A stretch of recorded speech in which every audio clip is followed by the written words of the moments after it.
Yo, good evening, everyone inside. This is the Leeds match reaction. Here, big up to Dan. How you doing, mate? I'm good, thank you. How are you?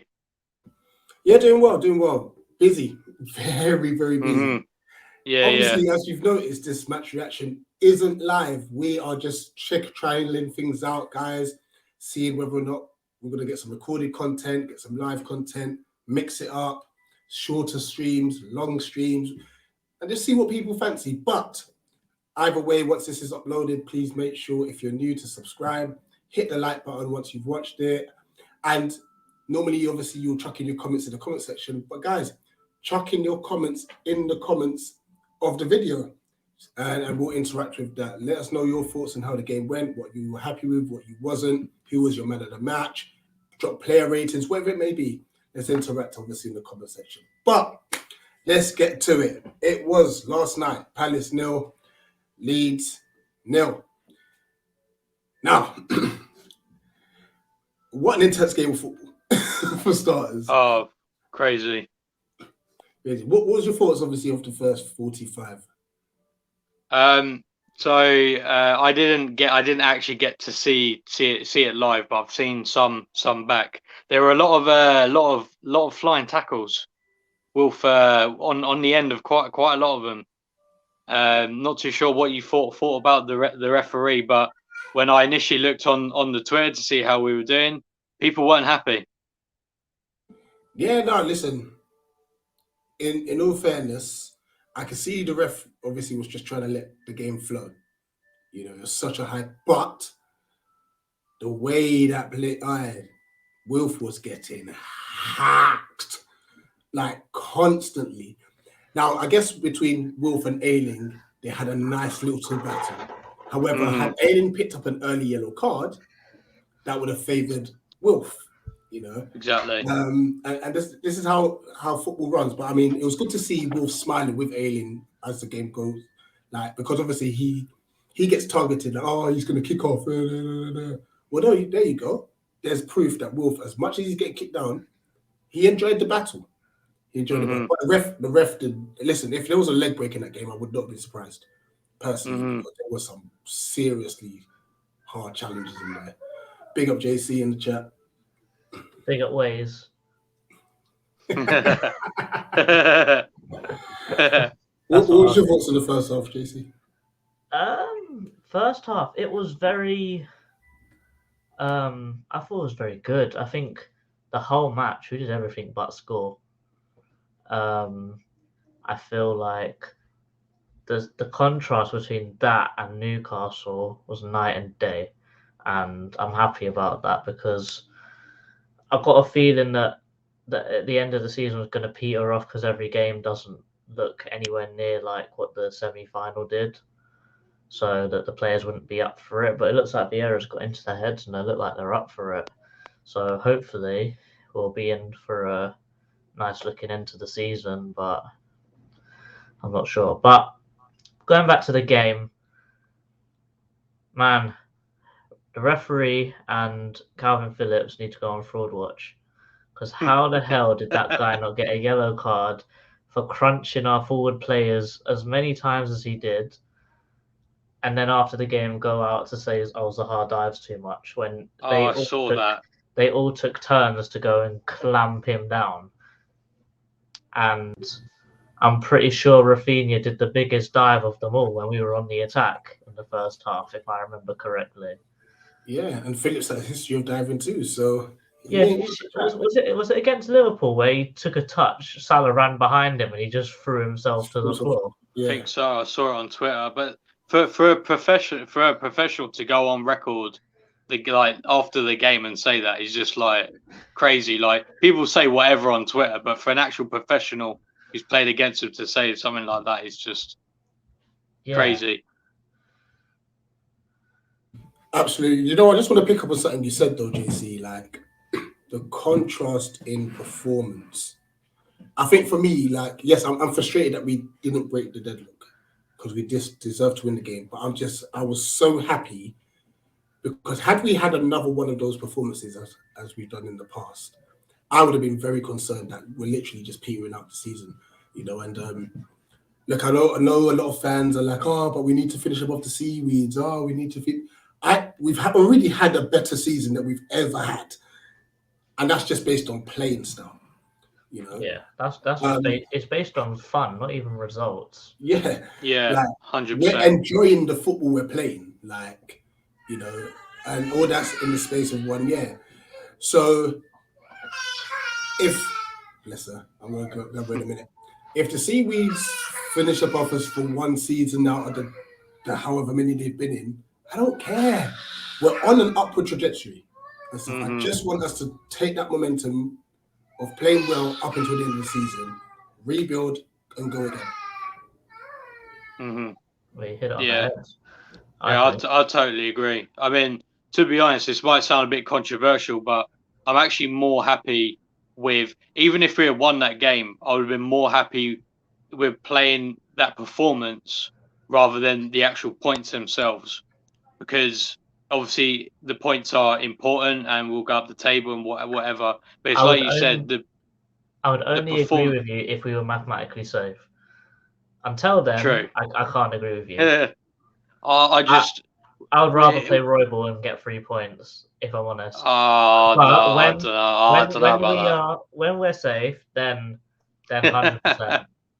I'm taking fun football over anything. Yeah, I don't know. Like, I just can't. The thing is, at this point now, maybe this is me being naive, but I can't. Like, there's so many worse teams than us below us. I just can't. I mean, I know like people always say like, oh, Oldham in 92, 93 and things like this. I just can't see it. But like with the performance, I'm happy we had it, because I feel like under Roy, especially, because let's be honest, under Roy we were never threatened to relegation.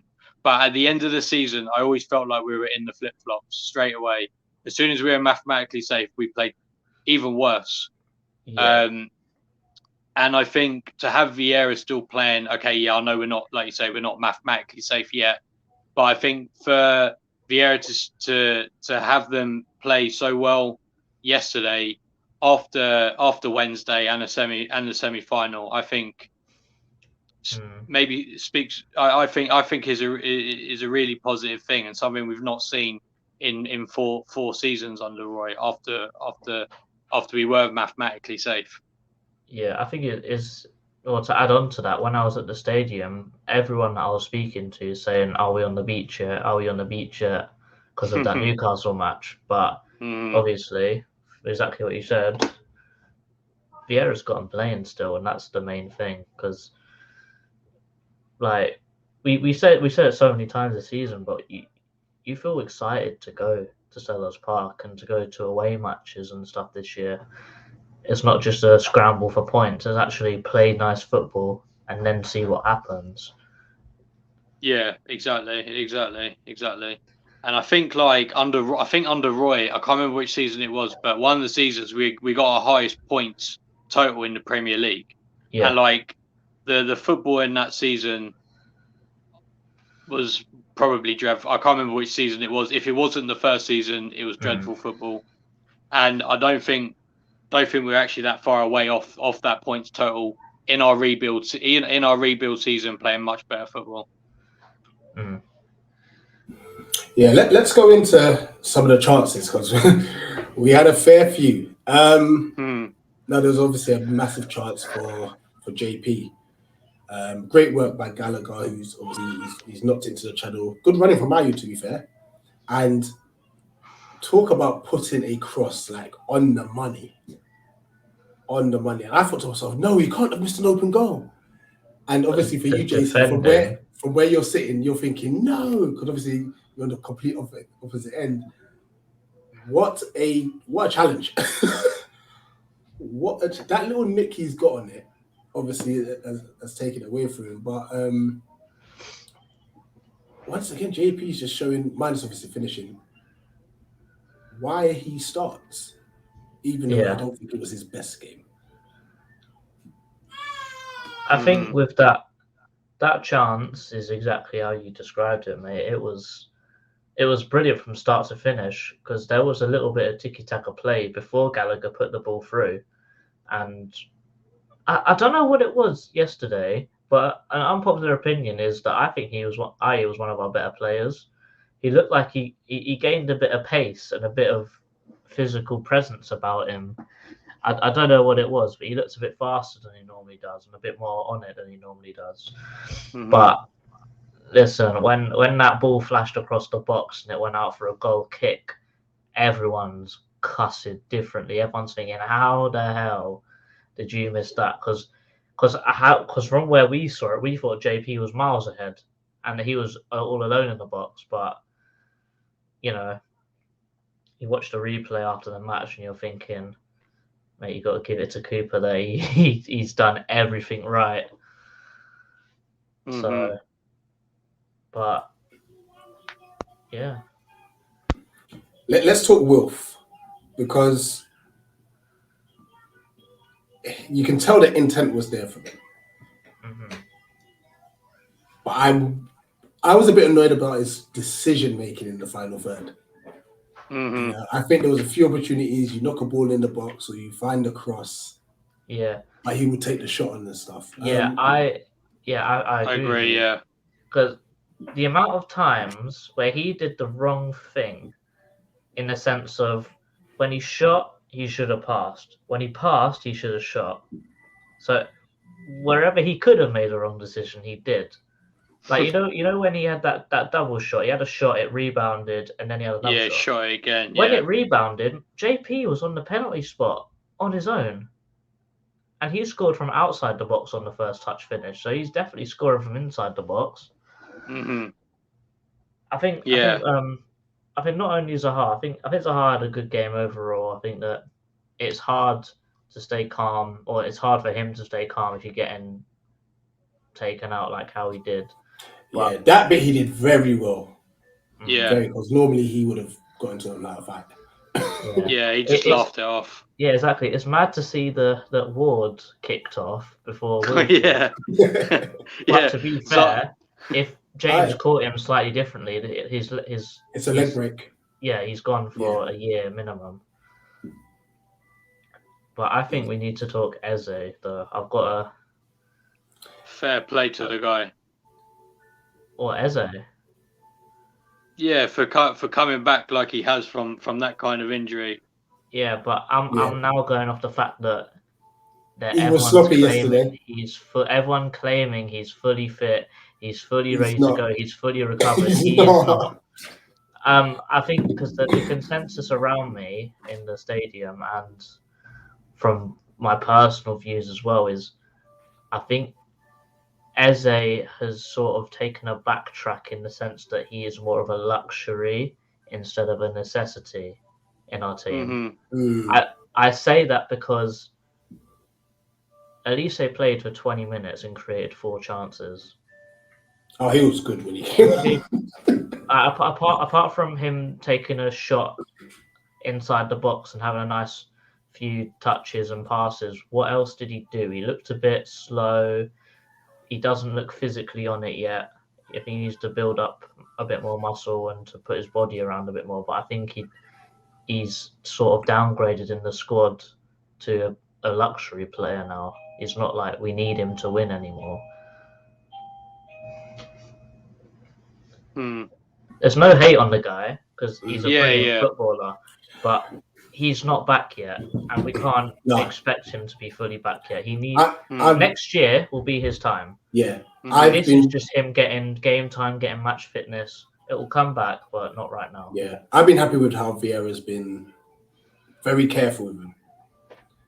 You know, because an Achilles injury is not an easy injury to come back from. Yeah, because if it goes again, it'll If it go goes again, worse. that's it. Yeah, that would be it for him. And I guess the beautiful thing about him, we've been saying this for like all season. We have a squad. We actually have a squad. You know, we may not agree at times with who should be starting from that squad, but Edward's not seen many minutes. Hughes has not seen many minutes lately, whether that's an injury or he's out of favour. Yeah. You know, you still got players like Gyro and stuff who clearly may go in the summer, Mhm. there's going to be another overhaul.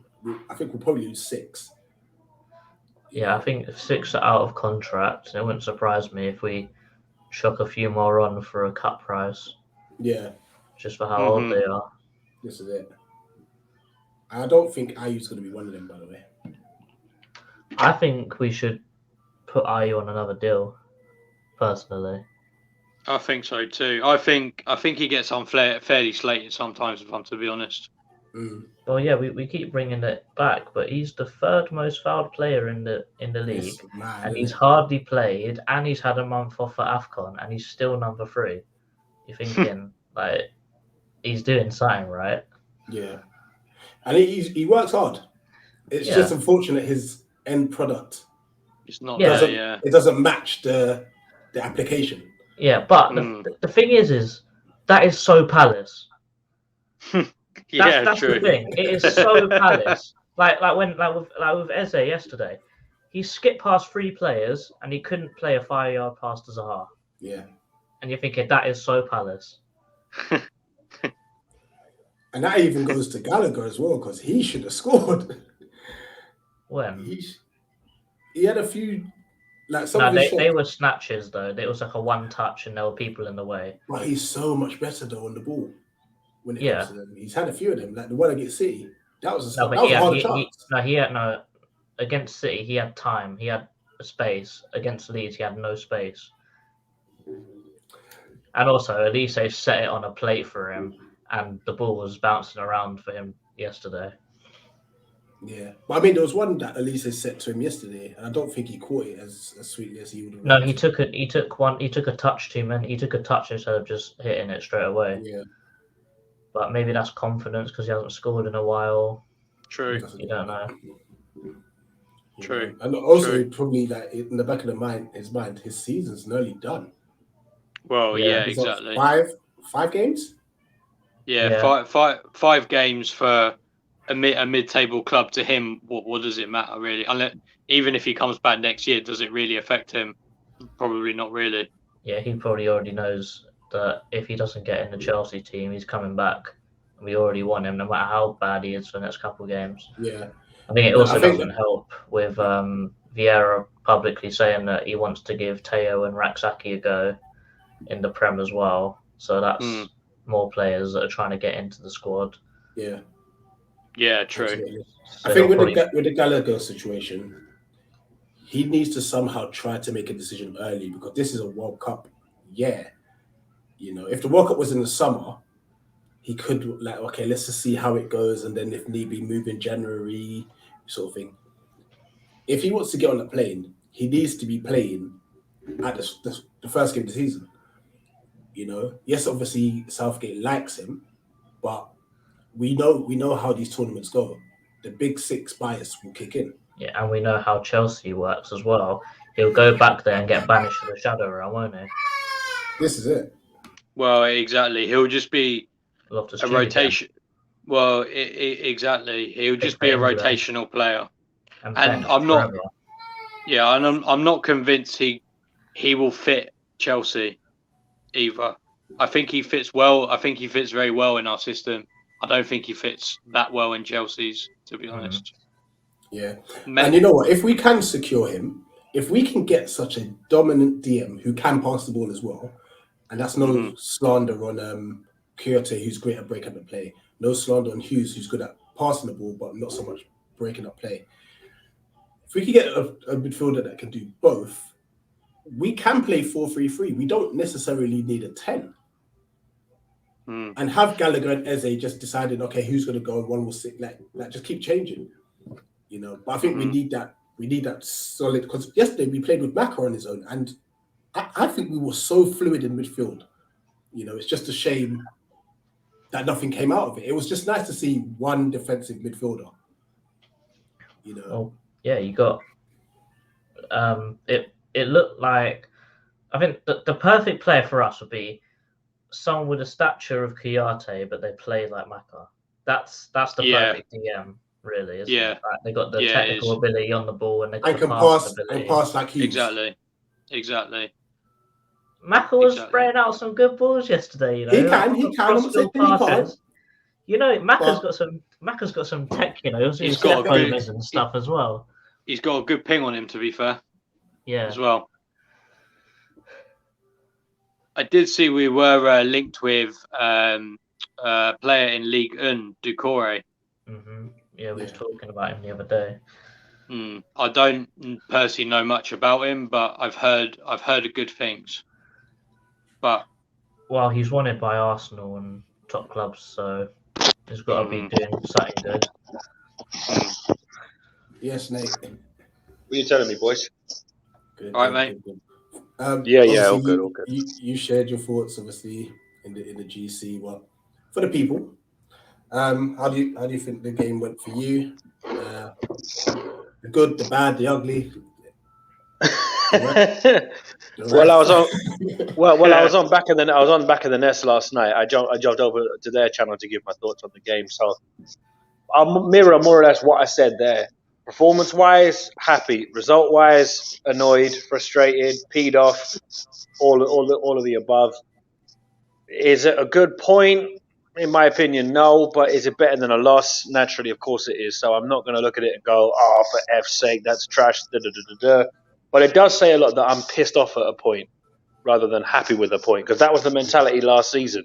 If we drew this game last season, we'd be thinking, "Oh yeah, that's a point. Respect the point."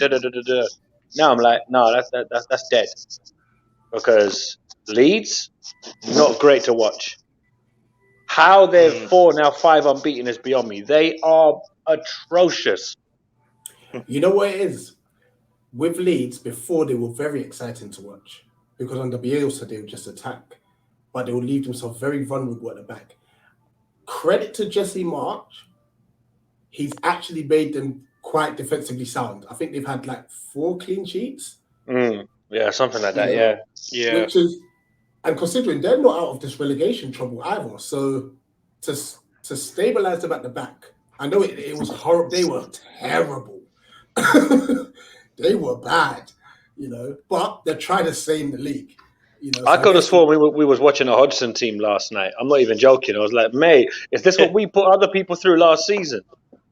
Okay, yeah, no, I don't ever want to go back to Roy Ball ever again. But no, listen, credit to him. He got a lot of banter about Ted Lasso, but he's doing well over there. But you know what? See with the referee, yeah, I don't want to be blaming referees and that, because that just sounds like sour grapes. He was atrocious. Let's not kid ourselves. But was the referee wearing a Palace shirt last night? No, our finishing was equally as bad as he was. Let's not kid ourselves here and pretend that we weren't at fault for our own failure to score a goal here. Yeah, no, 100%. 100%. Don't get me wrong, though. Darren England, you may as well call him Darren Yorkshire or Darren Northumbria. Because, mate, anytime we play a northern team, I know for a fact he's Clattenburg Mark II. I'm saying it right now. And you can clip me, you can quote me, you can do whatever you want. This guy is Mark Clattenburg Mark II. I said it. Spot on. Let's actually talk about the finishing. Let's go to Mateta. I mean, I mentioned obviously the chance earlier in the first half, but I want to talk another aspect of this game. It didn't look like he pressed like he usually did. Now I wonder whether it was a knock he took at Wembley, or if he's just tired. Because to be fair, he's played a lot of football. I don't know, JC, was that how it looked to you being at the ground? I think that the pressing wasn't. I think that it was more of a tactical thing, because when he needed to chase down the goalkeeper, he did, but it wasn't like a constant thing. I think it's probably because Leeds try and play on the front foot so much. Maybe Vieira said to him, "Listen, there's no point wasting your energy because they're just going to thump it long anyway, even if you don't press them." So that's more of the vibe I got from it. But Mateta did seem to tire very quickly, so that could be a part of what you were saying, in that he may have been tired or not. But that's where I got from that match. But I think the main question is, what has Edouard done for Benteke to get on that pitch before him? No discredit to Benteke, because he did really well when he came on. But what has Edouard done? Yeah, you do wonder if something's happened behind the scenes, really, isn't it? Because Edouard started the season so well, and then Yeah. I mean, I can only think of the Newcastle game he's played in recent times. I can't remember any other game he's played. The rumor is he trains badly, but I don't know. But I think that whenever he's been played up front on his own, the whole team has played so badly, hasn't even given him a proper chance. Like Newcastle, they didn't give him a chance. Brentford away, the team played crap, but they never really gave him a chance. But when you gave him a chance, when he played up front on his own against Spurs' first game, his first game, he scores 2 goals. So I don't know. I still think that there's a brilliant goal scorer in there. I just think we need to try him and just play him a few games just to make sure that if he's good enough or not. I know he is good enough, but is he good enough to play up front? Because he looks, for us at the moment, he's a better player on the wing. But with a bit more time, hopefully he'll be our main front man. But someone did make a good point, and they said that maybe Edouard would be a better centre forward rather than a striker. Yeah, which I think is a good shout because his link like a thingy like Bobby Firmino and that playing as a number 9. Yeah. That might be a bad idea, actually. His link up play is insane. I saw someone say it on Twitter. I'm thinking that's a really good idea because he can drive with the ball, he can shoot, he can head, so it's got all the makings of a perfect centre forward. And rely on our wingers to be the goal outlets instead. So whether it's Elise or if you put Elise in front of the goal on his left foot, 9 times out of 10 he's putting that in the net. That's a shout. So, True. Shout. Cool. All right, let's wrap up with player ratings and stuff, and I'll end the match reaction. So we'll go around. Let's start with Dan. Gator. Gator.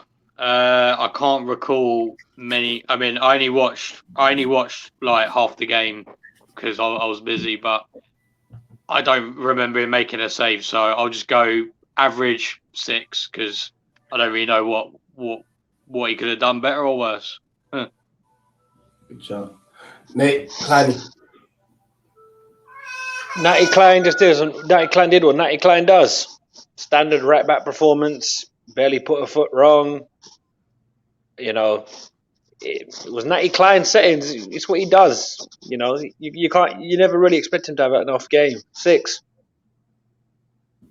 JC Anderson.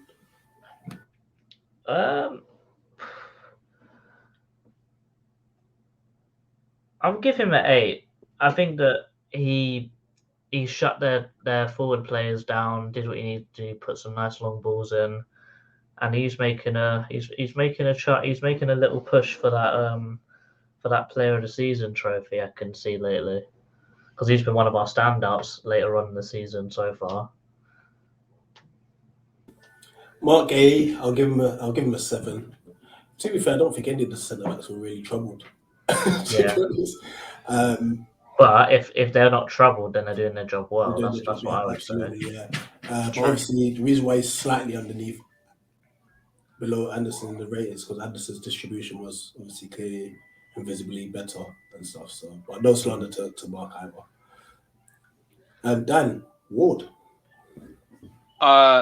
Again, based on the 45 minutes I did get to watch, I thought Ward was quality. And the thing is, as well, is that I know I didn't look on Twitter, but I would know a lot of people probably would have thought, why is Wardy playing left back when they saw that team sheet?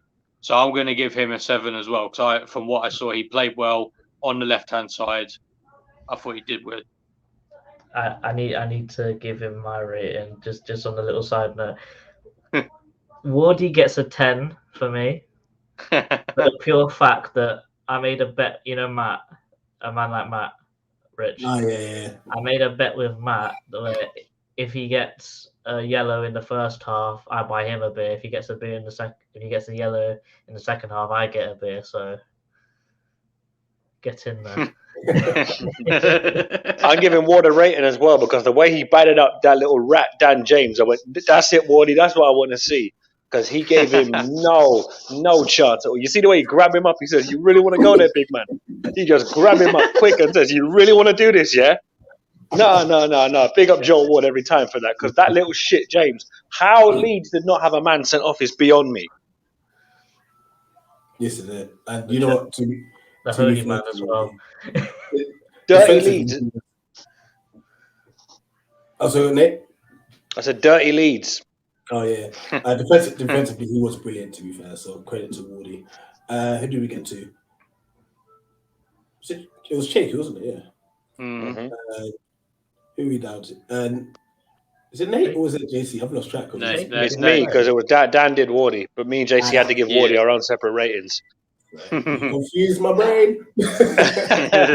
Hey, Palace draw 0-0 frustratingly. We'll do that to you, mate. Don't even look at me. That's not my fault. Don't be trying to put that tax on me, bro. Kuyate, like Kleiny, he did what Cheku does. He broke up play. He was marshalling that midfield. Cheku didn't play. It was Maka in the middle. Oh, shame, it was Maka. You're right. Yeah, Sorry. of course it was. This is why I asked. I was thinking, was it Chake? No. Look, Maka did what Cheku does. Maka was breaking up play, and the way Maka kept that ball in play was wicked. Because he literally skidded on the turf and was like, "No, you're not getting a corner kick here, mate. No way." Because look, I love Maka, and when he does leave eventually, I'm going to be heartbroken because you know what? It's mad that he's a record signing and he's still at the club. People forget that he actually was a record signing at one point. But yeah, Maka gets a 7. It was Maka, wasn't it? Like, I mean, to be fair, I think Ty's still looking for him after the Arsenal game in October. So, that's MacArthur for you. You owe Bukayo an apology, mate. It's not that deep. JC Gallagher.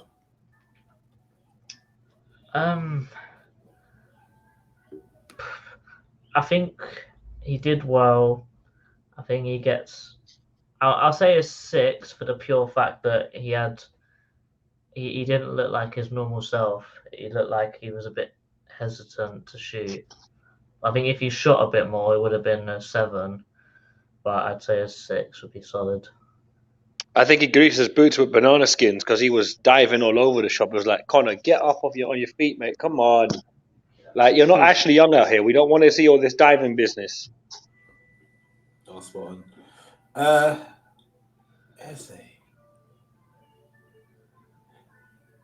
Only reason I'm going to give him a 6 and not a 7 is I just think it was a bit sloppy in possession at times. And to be fair, he knew it himself. Like, you could tell by his facials reactions when you watch it on TV. It was just like, oh. And to be fair, he swung a corner which went out of play and back in as well. So obviously distribution wasn't his best. But I think that he's getting back up to speed. It's nice to see him getting starts. He's mad comfortable on the ball wherever he gets it, and he does. It's almost like walking pace with him as well, But that could be a bad thing though, because it felt like he slowed down the play a little bit too much. Yeah, you could see it actually and stuff. So let's not be too hard on him though. But I'll level with you. Do you know what? He didn't have a full pre-season last season. So if he gets a full pre-season, we might see the ebbs of the season of last season. Do you get me? No, obviously he does look slow on the ball. Yeah, exactly. And let's be honest, you could tell the earlier part of the season we were missing that creative player in the park, and that was Ebbs. You're like, we need Ebbs, but we didn't have him, of course. Yeah, spot on. Yeah. And I can't wait to see the proper Ebbs Elise link up where that's gonna be naughty. It's gonna be crazy. Filth. Dan. Who we missed out? So we're going. Oh, Dan. A full front line of dreads. Jamaican bobsled team out here. Jordan Ayew. Jordan Ayew. Trying to remember what I saw Jolliffe of him King. that I remember. I don't think from what I remember. Again, I only saw the second half, but I thought he did well. I'll give him a 6 because I can't really remember anything stand out from him, bad or good. So 6 is. Nate. Saha. Wilf had one of those games that make you question: is he really worth the money we say he is? I mean, don't get me wrong, there wasn't an awful lot he could have done because there were times where he was badding up defenders and making them look very silly. But again, no end product, and that's not just on him; that's on our entire front line. They all looked toothless last night. But in the interest of fairness, Wilf looked his dangerous self again. So I'm going to be fairly okay with it and say maybe 6.5 touching 7. But 6.5 is probably as low as I'll go. I won't go any lower than 6.5. I think that'd be too harsh on him. Cool. Lastly, because I think I'm going to give the subs I'll give them 6. All of them. So JC, Mateta. I think he gets 7/8. He looked like our most threatening player in front of goal, and he was doing what JP does. But I'll give him an 8 for the pure fact of every time he missed, everyone around the stadium was saying, "No boom." Hey, that tweet might actually be coming back to haunt him, you know. Yeah. As soon as you said that, I just knew he was never going to score again. Well, yeah. Every time he missed, everyone was just saying, "What? No boom, no boom." So yeah, he gets an 8 for that. Fair enough. Okay, that brings us to the end. This is actually different. Like I said, guys, I said at the start, there's going to be times where we do recorded content instead. So this was a recorded one, but we still want you to interact. So chuck in your thoughts on the game in the comment section. Chuck in your player ratings, things you agree with or disagree with what we said and stuff. It's about interaction and communication and that. Like, man of the match, nipping of the match. Ooh, good shout. We haven't done that. Mm-hmm. Man of the match. Well, nipping of the match goes to Darren England, 100%. Yeah, There's no contest on that one. That guy is one of the worst refs I've ever seen. Like I said, Mark Clattenburg, Mark 2, and I want people to quote me in the comments about that. This guy is Mark Clattenburg version 2. You have to give a special shout out to Rafinha and Phillips as well. Luke Ayling as well, because how that guy escaped without a red card, I don't know. It's mad. I'm going to give mine to Ward. Because no one expects anything from him, and he was brilliant against Rafinha, who could be tricky. He can be a tricky customer. Sorry, lads, can I just confirm something? Is Rafinha okay? Because the last time I heard, he got shot in the face at SELHURST Park last night. Big man, like, come on now. We've taken knocks harder than that at 11 a year at age 11 and got back up, mate. Yeah, he caught you in the face, but my lord, he fell theatrically. It was like, bruh, when was Neymar playing for Leeds? What's going on here? I was expecting him to move like Limp Bizkit, keep rolling.